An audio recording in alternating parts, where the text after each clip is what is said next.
Good morning. Thank you for joining me in this morning mindfulness practice. I want to read a chapter from The Hidden Power by Thomas Troward, and it's chapter 11. It's called Yourself. Thomas Troward was a prolific writer, and he talked about the greatness that there is within you and bringing it to the surface and knowing that you have the power to create whatever you think. So he says, I want to talk to you about the livingness there is in being yourself. It has at least the merit of simplicity, for it must surely be easier to be oneself than to be something or somebody else. Yet that is what so many are trying to do. The self that is their own is not good enough for them, and so they are always trying to go one better than what God has made them, with endless strain and struggle as a consequence. Of course, they are right to put before them an ideal infinitely grander than anything they have yet attained. The only possible way of progress is by following an ideal that is always a stage ahead of us. But the mistake is in not seeing that its attainment is a matter of growth. And that growth must be the expansion of something that already exists in us, and therefore implies our being what we are and where we are as its starting point. This growth is a continuous process, and we cannot do next month's growth without first doing this month's. But we are always wanting to jump into some ideal of the future, not seeing that we can reach it only by steadily going on from where we are now. Let's take a deep breath and relax into that.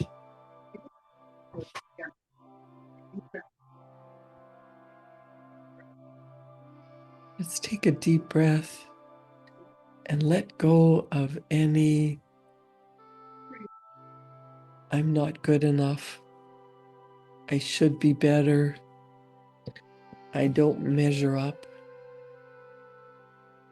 We are always wanting to jump into some ideal of the future, but it's only by steadily going on from where we are starting from. These considerations should make us more confident and more comfortable. We are employing a force which is much greater than we believe ourselves to be, yet it is not separate from us and needing to be persuaded or compelled or inveigled into doing what we want. It is the substratum of our own being, which is continually passing up into manifestation on the visible plane and becoming that personal self to which we often limit our attention without considering whence it proceeds. But in truth, the outer self is the surface growth of that individuality which lies concealed far down in the deeps below, and which is none other than the spirit of life which underlies all forms of manifestation. Endeavor to realize what this spirit must be in itself, that is to say, apart from any of the conditions that arise from the various relations which necessarily establish themselves between its various forms of individualization.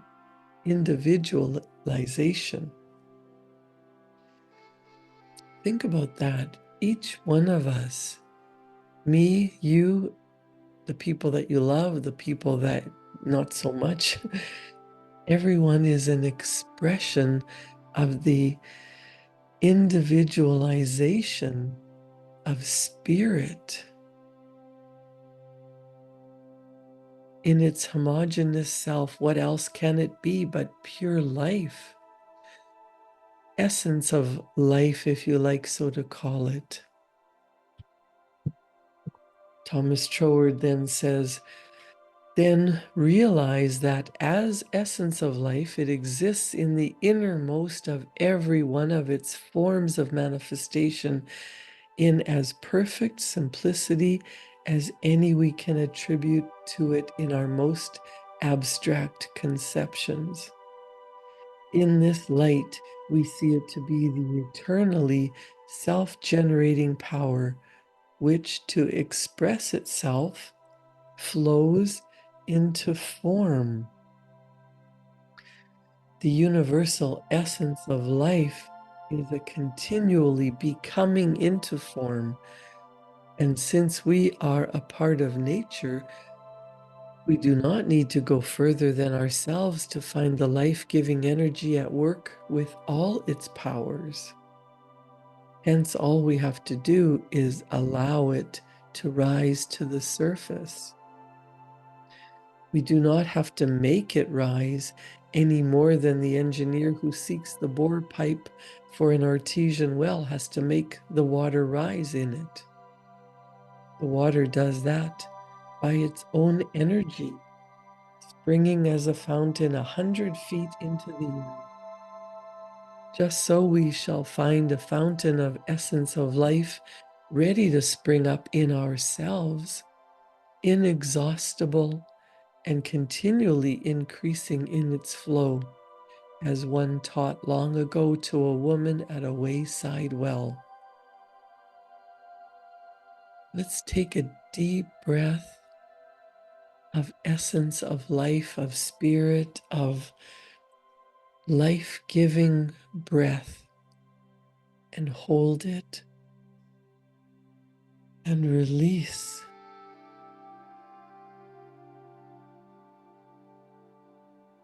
Pure divine love flowing into you. What is that essence of life? This upspringing of life's essence is not another's, it is our own. It does not require deep studies. It does not require hard labors, weary journeyings to attain it. It is not the monopoly of this teacher or that writer whose lectures we must attend or whose books we must read to get it. It is the innermost of ourselves. And a little common sense thought as to how anything comes to be anything will soon convince us that the great inexhaustible life must be the very root and substance of us, permeating every fiber of our being. Surely to be this vast infinitude of living power must be enough to satisfy all our desires. And yet this wonderful ideal is nothing else but what we already are in principio. It is all there in ourselves now, only awaiting our recognition for its manifestation. It is not the essence of life which has to grow, for that is eternally perfect in itself, but it is our recognition of it that has to grow. And this growth cannot be forced. It must come by a natural process, the first necessity of which is to abstain from straining after being something which at the present time we cannot naturally be. The law of our evolution has put us in possession of certain powers and opportunities, and our further development depends on our doing just what these powers and opportunities make it possible for us to do here and now. If we do what we are able to do day to day, it will open the way for us to do something better tomorrow. And in this manner, the growing process will proceed healthily and happily in a rapidly increasing ratio. This is so much easier than striving to compel things to be what they are not. And it is also so much more fruitful in good results. It is not sitting still doing nothing, and there's plenty of room for the exercise of all of our mental faculties. But these faculties are themselves the outcome of the essence of life and are not the creating power, but only that which gives direction to it. Now, it is this moving power at the back of the various faculties that is the true innermost self. And if we realize the identity between the innermost and the outermost, we shall see that we therefore have at our present disposal all that is necessary for our unlimited development in the future. Thus, our livingness consists simply in being ourselves, only more so. And in recognizing this, we get rid of a great burden of unnecessary straining and striving. And the place of the old Sturm und Drang will be taken not by inertia, but by a joyous activity which knows that it always has the requisite power to manifest itself in forms of good and beauty. What matters it whither this leads us? If we are following the line of the beautiful and good, then we shall produce the beautiful and good, and thus bring increasing joy into the world, whatever form it may assume.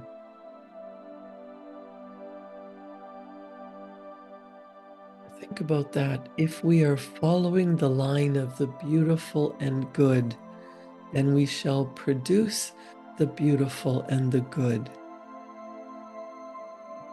Your imagination is so powerful. You can choose what you want. As human beings, we have been gifted with 6 mental faculties. Your imagination can take you into the depths of hell, or it can take you into the most beautiful fantasy that you're capable of holding in your mind. When you decide what you really want and you follow the line of the beautiful and good, then you shall produce the beautiful and good, and thus bringing increasing joy into the world, whatever form it may assume. You are a spiritual being. You have been gifted with not only an intellect, because with your conscious mind you think, but your subconscious mind is so much more than you could even possibly imagine.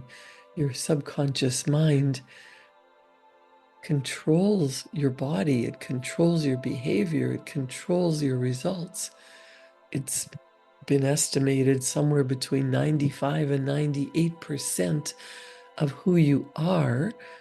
You're not your body, but you're also not your imagination. That's a gift you've been given as a human being. You've also been gifted with the reasoning ability to think. So many times we think of what we want, and then we've got logic coming in and telling us why we can't. But those are deeply buried paradigms, habitual ways of thinking that we can't do something. Well, you can do whatever you set your mind to. You just have to let go of the old limiting ideas. You have infinite potential, and there are infinite opportunities. You just have to open your mind and your heart and your eyes and start focusing on what you really want. And then inspired ideas come into your mind. You get an idea, you get a glimpse, you get a feeling to do something different. And when you take action and follow your heart, you start down a totally new path. And it's the momentum that starts to bring increasing joy into the world. Back to the chapter Yourself by Thomas Troward, he says, we limit ourselves when we try to fix accurately beforehand the particular good, the particular form of good that we shall produce. We should aim not so much as having or making some particular thing as at expressing all that we are. The expressing will grow out of realizing the treasures that are ours already and contemplating the beauty, the affirmative side of all that we are now, apart from the negative conceptions and detractions which veil this positive good from us. When we do this, we shall be astonished to see what possibilities reside in ourselves as we are and with our present surroundings, all unlovely as we may deem them, and commencing to work at once upon whatever we find of affirmative in these, and withdrawing our thought from what we have hitherto seen of negative in them, the right road will open up before us, leading us in wonderful ways to the development of powers that we never suspected, and the enjoyment of happiness that we have never anticipated. When you think about your current surroundings, if you think of them as unlovely, when you start to focus on everything that's going wrong, you follow the line of the ugly and the difficult. Thomas Troward is telling us, if we follow the line of the beautiful and good, then we shall produce the beautiful and good. We have to turn away from complaining and focusing on what we don't want, because what we focus on grows. There is no law of assertion. You cannot push away what you don't want. Have you ever done physical resistance exercises? When you push, you actually strengthen your muscles. So when you try to push away what you don't want, you actually give more energy to it. You create bigger challenges, bigger difficulties. You create more of what you don't want. You know, when you're in it, it's hard to think, how can there be something beautiful and good in this? But what you're experiencing, what you're surrounded by, the results you have in your life have been created by your thinking it so.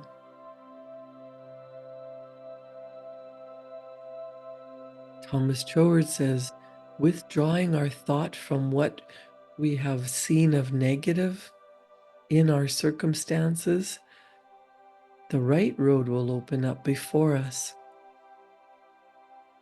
It takes practice to calm your mind, to use your imagination to think of what's beautiful, what do I love, and get into the feeling of that. I am so happy and grateful that I have a roof over my head. It might be simple. It might be a rental. I might not own it, but I am happy to have shelter from the blazing sun or from the winds and the rain and the cold. I am grateful to have woken up in a soft, comfortable bed. I am grateful for the utility bills that I have to pay, because that means I have power. I can flip a switch and turn on the lights. I have working technology. I have a computer. I have a cell phone. I have a fridge and stove. I can cook food. I have more than most people on this planet.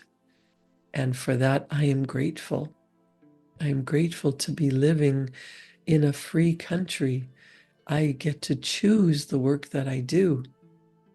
I get to choose how to earn money. I get to choose what I spend my money on. I get to choose to be happy. No one's forcing me to look at what I don't want and be miserable and complaining, although that seems to be what a lot of people are doing these days. That means I take the time every morning to be grateful for where I am in this life, for all the challenges I have overcome to get me where I am now. This is the starting point.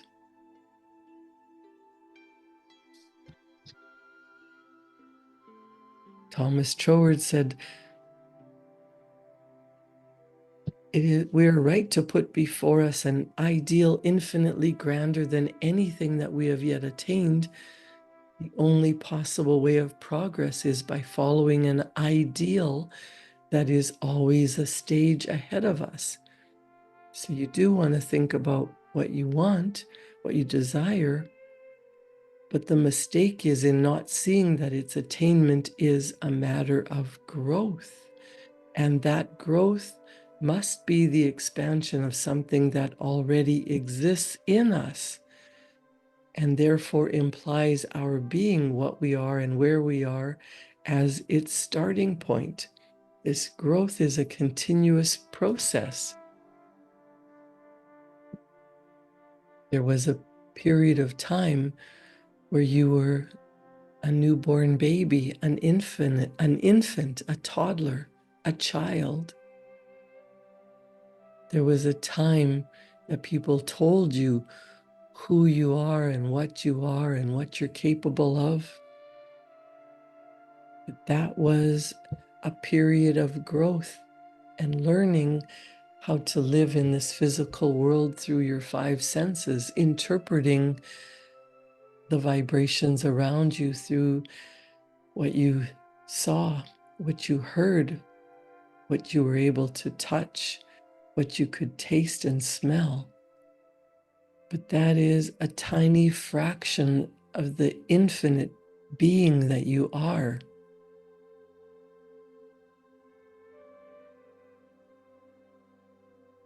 Now you can be astonished to see what possibilities reside in yourself as you are. And it doesn't matter where you are in life, what your present surroundings are, how much you like or dislike your present circumstances. It's important to withdraw your thought from the past and from the current circumstances, blocking out your five senses, spending some time just imagining what life could truly be and holding that picture on the screen of your mind with one of your mental faculties, your will, focusing your attention on a beautiful, ideal life that is meant for you.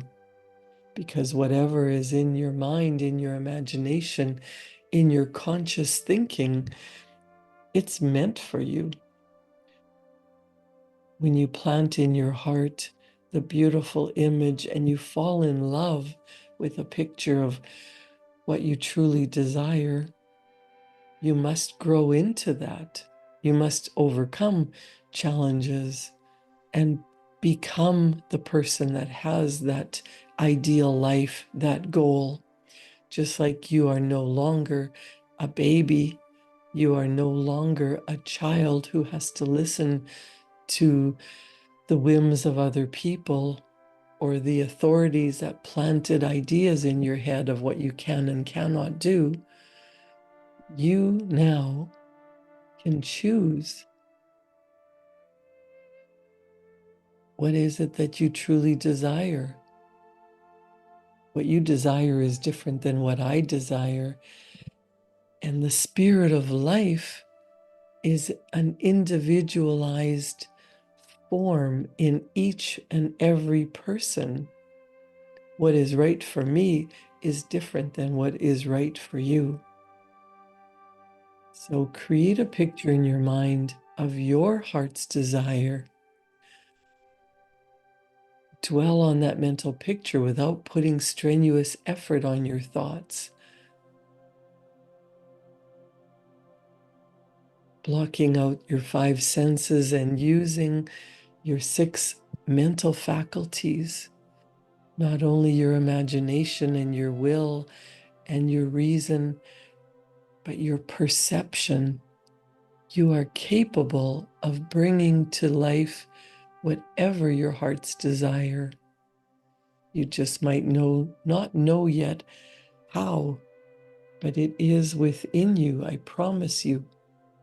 If you study yourself, you are becoming the person that has the dream that's in your mind and in your heart. Using your perception, your perspective, your opinion that it is possible. You are in the becoming stage. Forget about the past memories that have hurt you and focus on creating new memories of what you truly desire. Thomas Troward says, we have never been out of our right path, only we have been walking in it backwards instead of forwards. And now that we have begun to follow the path in the right direction, we find that it is none other than the way of peace, the path of joy, and the road to eternal life. These things we may attain by simply living naturally with ourselves.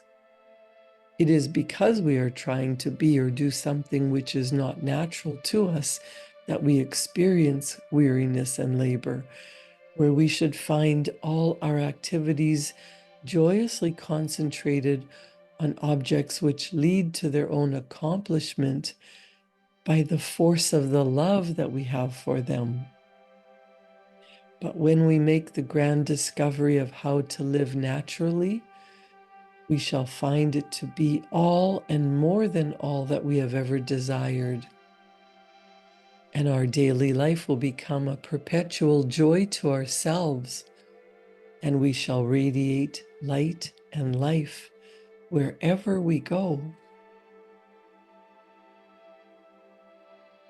See yourself radiating light and life wherever you go. See and actually feel how happy, how healthy, how wealthy you are.